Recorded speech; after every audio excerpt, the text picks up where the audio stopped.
Isang napakabigat na pangyayari ang yumanig sa barangay lungsod ng Bacolod noong madaling araw ng May 20, 2025. Nasunog ang isang tahanan habang mahimbing na natutulog sa loob ang dalawang batang magkapatid na may edad na 8 at 6 years old. Sa kasamaang palad, hindi na nila nagawang makalabas sa makapal na usok at mabilis na pagkalat ng apoy. Ang ina ng mga bata na sandaling lumabas upang bumili ng pagkain matagal nang inaasam ng kanyang mga anak, at ito ay ang Jollibee, ay walang kamalay-malay na iyon na pala ang huling pagkakataon niyang iiwan ng mga ito.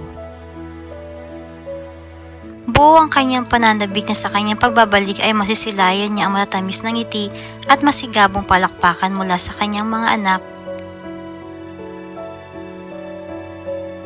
Ngunit sa kanyang pagbalik, ang masayang ina ay napalitan ng isang ina na binuwal ng matinding lungkot.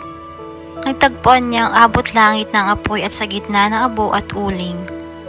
Nawasak ang kanyang mundo nang makitang sunog na ang mga katawan ng kanyang minamahal na anak. Sa kasalukuyan, ang ina ay binabalot ng matinding dalamhati, pangungulila at walang hanggang pagluha.